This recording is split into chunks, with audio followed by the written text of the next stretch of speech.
Hello world. How's everyone doing? Oh, okay. I'm gonna be honest. I'm a little nervous today. I don't know if you guys know anything about something called Skillshare. Skillshare is a website where you could basically create classes, upload them, and people could take your classes and then you get paid for the classes and whatnot. It's like teaching things on YouTube, except in Skillshare, it's like an actual legit class and you get paid to teach those classes. You can make the videos on whatever topic that you want, and you could upload them, and then if people sign up for your class and they watch your class, yeah, so it's really cool. I've actually used Skillshare because, you know, if I ever wanted to learn something about editing or just specific topics, like I go on there and there's a lot of amazing people on there teaching amazing stuff. And Matt actually has a course on there he just did on how to use Final Cut Pro. He's been recommending that I get on there and teach some of the knowledge that I know. And so today I'm going to sit down and create my first Skillshare class, and I was trying to figure out what it is that I wanted to teach.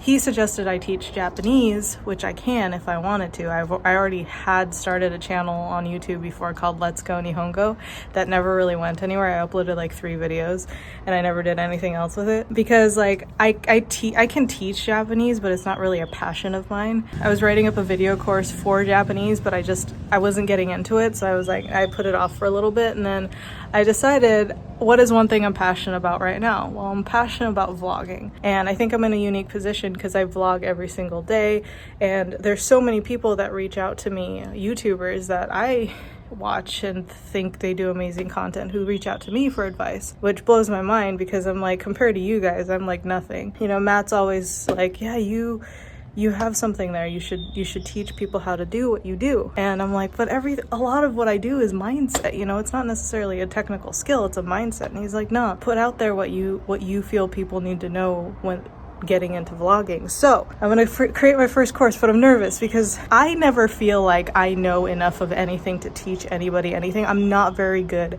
at telling people what to do. I mean, I could suggest and give advice, but I've never liked being in like a teacher role. The one thing that this YouTube channel has taught me is to not overthink things and do it, because you never know what may potentially end up helping people. So put what you can out there.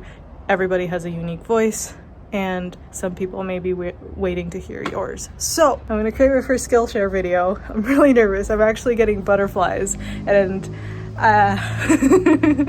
it's weird. Like I stand in front of a camera every day and I just talk and stuff, but like to actually deconstruct what I do and then put it into a form where it's, you know, easily consumable by people to a point where they can actually utilize the things that I say as part of their way of starting something for themselves. I don't know, it's just like, it makes me nervous. But I'm gonna first start by making lunch for my mom and Matt, and then we're gonna go get into making my first class. So that's my vlog for the day.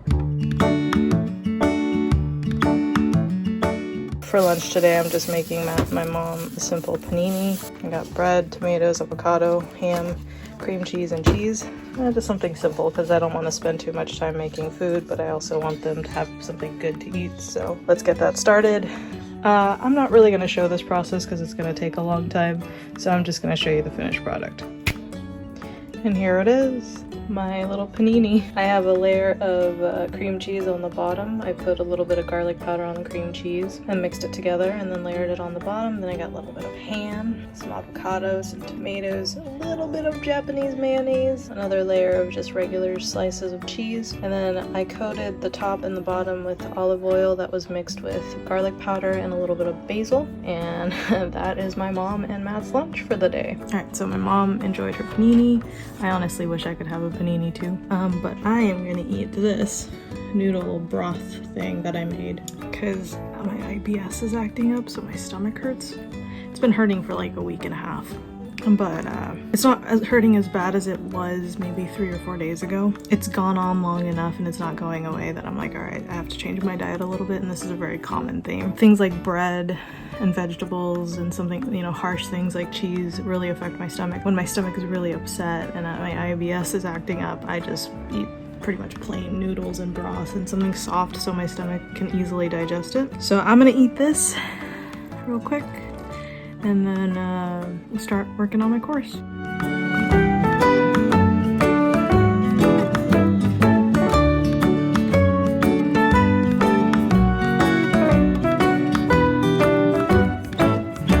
Okay, I got done eating. I also straightened my hair a little bit. I forgot what I look like when my hair is all down and straight. Yeah, so so I am ready to start working on my course, but before I start, I gotta write down and like figure out exactly what I want to talk about, what I want to teach.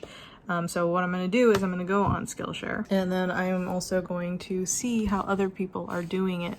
There are other people on there who are teaching this course, like this gentleman right here, who has a course on how to vlog, complete beginner's guide. And he talks about things like what is vlogging, a few more thoughts on vlogging, the gear, how to shoot a vlog. Like he talks about a lot of that stuff.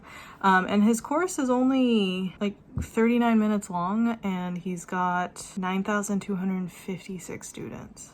So that's pretty cool. He's a travel vlogger apparently. So yeah, there's like a bunch of people on here who have how to start vlogging. Actually, look! Oh my god, do you guys see it? It's Matt, a full-time YouTube vlogger, from knowing nothing to daily vlogger on YouTube using Final Cut. Bullshit! He's not a daily vlogger. What the hell is he talking about? He's an every other day vlogger. I'm gonna call him out on this shit. Anyways, okay, let me take a look at a couple of like what people have up, and then we'll start filming our first course. I'm so nervous.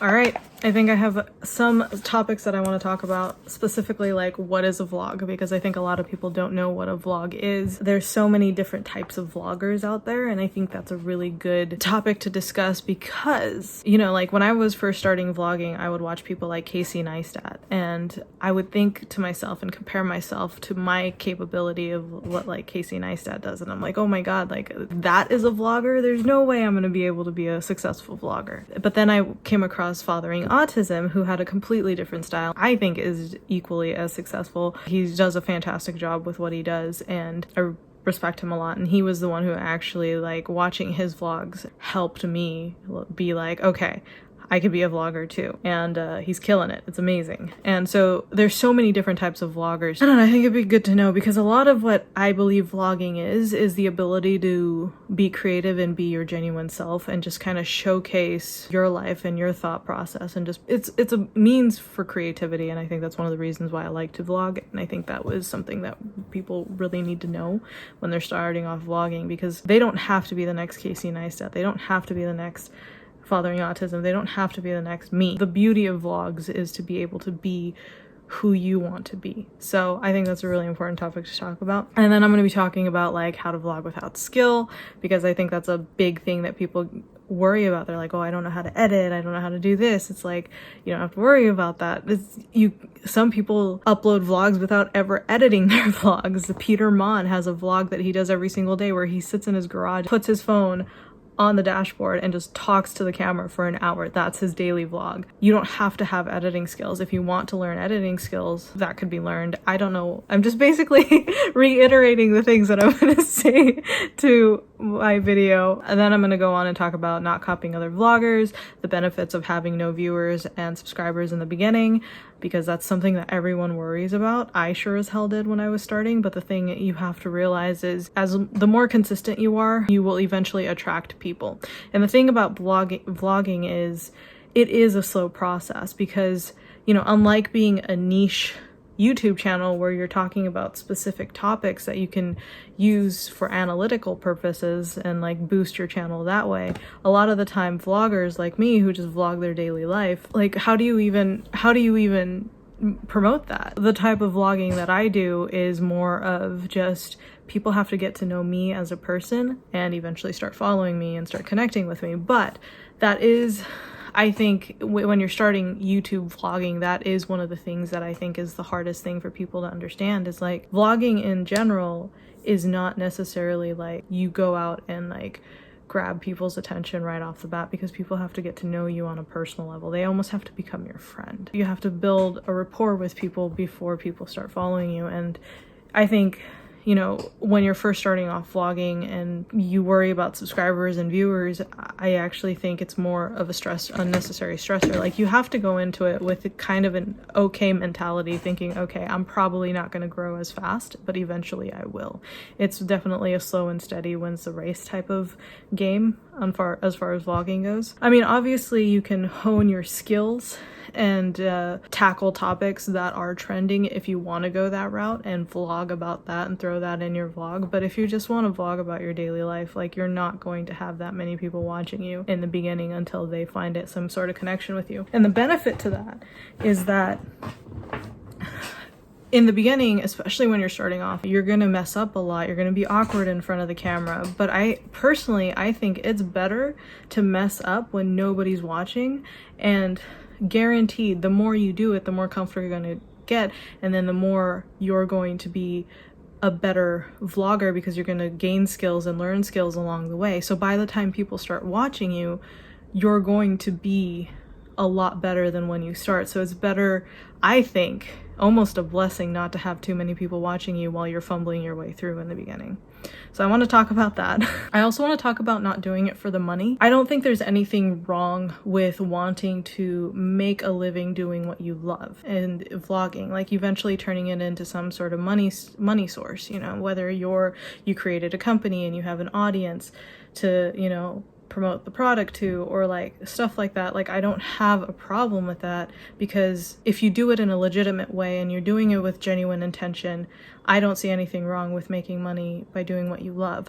But the idea of going into something with the intention of just making it a money source is going to be very disheartening, and it's not going to get you very far, because money is a result of something becoming successful. If you're only focused on that result, oftentimes when it's not coming fast enough for you, it's going to be a very disheartening process, because it is a grind and it does take time. So not going into this stuff for money is very important, because I also think just you're only doing it for the money, it takes away from the creativity and the passion and the genuineness of what you're doing. Like I said, I don't find anything wrong with making money from doing the things you love, like vlogging and creating an audience and doing all that kind of stuff. But in the beginning, that shouldn't be the main goal. So I think that's a really important topic to talk about. And then I'll probably touch on how to edit as well, but I might make a separate course for it, because I could talk about that for a while, because there's so many different editing styles. Or maybe I'll link Matt's course, since he made a course about how to edit on Final Cut Pro. I just went through my entire like subject of what I'm going to be talking about in my course. So now I'm going to just start recording it. Yay! I'm so nervous. This feels like when I first started vlogging. You know, when you're first starting something new, there's always that level of, am I good enough? Do I have something good to say? But something that I learned from Pat Flynn, or was it Pat Flynn? No. I think it was Russell Brunson. He's a guy who created a marketing tactic called ClickFunnels. One of his books, he said that, or I'm paraphrasing at this point, but basically he was saying that your voice isn't for everybody, but there is somebody out there waiting to hear your voice. And it's a shame when you don't utilize your voice to connect with those people, because you don't know who you could be helping just by speaking out. And I think, as nervous as I am when I think about that, like I could potentially be helping somebody out there start doing something that they love to do. It just like motivates me to do it. So without further ado, I'm going to start making my course today. However, I'm probably going to be focusing on that for the rest of the day, so I'm not going to be coming back to vlogging and doing all this. I'll let you guys know how it all goes tomorrow, but wish me luck. I'm really excited, and I love you guys so much. I will see you guys in tomorrow's vlog. Thank you for letting me kind of like pour my heart out to you guys, because this is like raw. This is genuine. Like, I am really nervous, but having you guys to talk to about this and just like being able to voice my worries and just some of my insecurities really does help. So thank you guys for listening. I love you guys so much, and I will see you in tomorrow's vlog. Peace. Bye.